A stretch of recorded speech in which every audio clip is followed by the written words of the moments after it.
Hello ভাই brother, কি অবস্থা সবার? আজকে 16ই ডিসেম্বর মহান বিজয় দিবস উপলক্ষে সেই বিখ্যাত ঘোল এবং মাঠার কেন্দ্রস্থলে চলে আসলাম নতুন কিছু দেখাতে। আশা করি সম্পূর্ণ ভিডিওটি দেখবেন। তো গাইস, এগুলো হচ্ছে আপনাদের সেই ঘোল যা এখানে তৈরি করা হয় এবং আপনারা এখানে এসে এগুলোই খেয়ে থাকেন।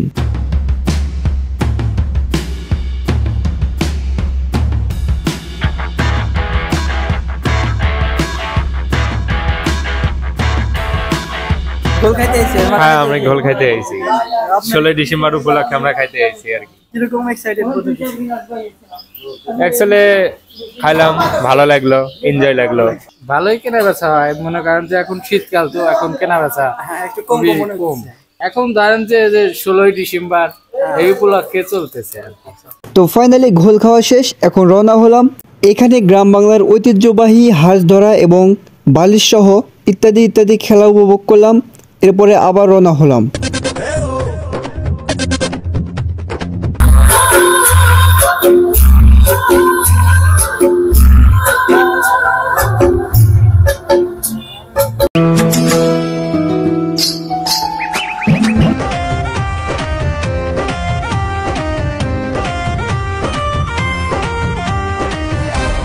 তো ফাইনালি ইতিমধ্যে ঘাটিনা ব্রিজে চলে আসলাম।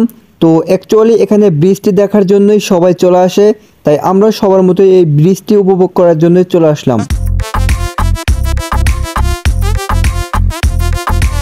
তো পুনরায় আবারও রওনা হলাম, কারণ আমাদের হাতের সময়টা একদমই কম, সেই সাথে দিতে হবে একটা লং জার্নি। তো জার্নি পথে বাইকের ফুয়েল একদম শেষের মধ্যে, তাই এখানে নতুন করে ফুয়েল তুলে নিলাম। তো যতক্ষণ ফুয়েল তুলতে সময় লাগে এর মধ্যে আপনার কাজটি ঝটপটে সেরে ফেলুন। যিনি ইউটিউব থেকে দেখছেন অবশ্যই চ্যানেলটি সাবস্ক্রাইব করে রাখুন এবং যিনি পেজ থেকে দেখছেন অবশ্যই ঝটপটে পেজটি ফলো করে দিন। তো ফাইনালি আমাদের যাওয়ার উদ্দেশ্য হচ্ছে রবীন্দ্র কাচারি বাড়ি। তো এখানে আস্তে আস্তে প্রায় সন্ধ্যা নেমে আসে। তো দুর্ভাগ্যবশত এখানে আস্তে আস্তে আমাদের প্রায় রাত হয়ে যায়।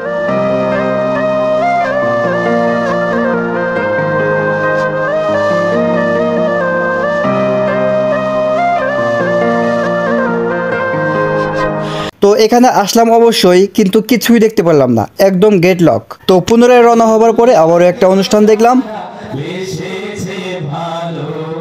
তো অনুষ্ঠানটি উপভোগ করতে করতে সেই শীতের গরম চেতু পিঠা, সাথে কালোজিরে ভর্তা এবং শুটকি মাছের ভর্তা, সব মিলে ভেরি এক্সাইটেড একটা ব্যাপার স্যাপার। তো এখানে প্রায় 20 মিনিটের মতো সময় কাটালাম। জায়গাটা কিন্তু অসাধারণ সুন্দর, সেই সাথে যারা সাথে ছিল ওরা কিন্তু ভীষণ এক্সাইটেড বোধ করছে, সেই সাথে আমিও।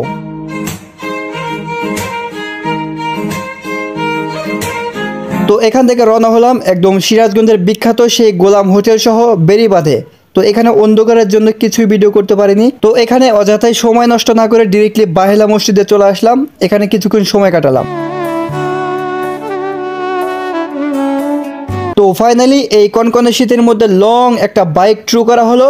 আশা করি সাথী সঙ্গীরা অনেক এনজয় করেছে, সেই সাথে আপনাদেরকে দেখাতে পেরেও অনেক ভালো লাগছে। তো গাইস, এতক্ষণ যারা সঙ্গে ছিলেন তাদেরকে অসংখ্য ধন্যবাদ। পরবর্তী সময় নতুন কিছু নিয়ে আসবো ইনশাল্লাহ। বেঁচে থাকলে আবার দেখা হবে। খোদা হাফেজ।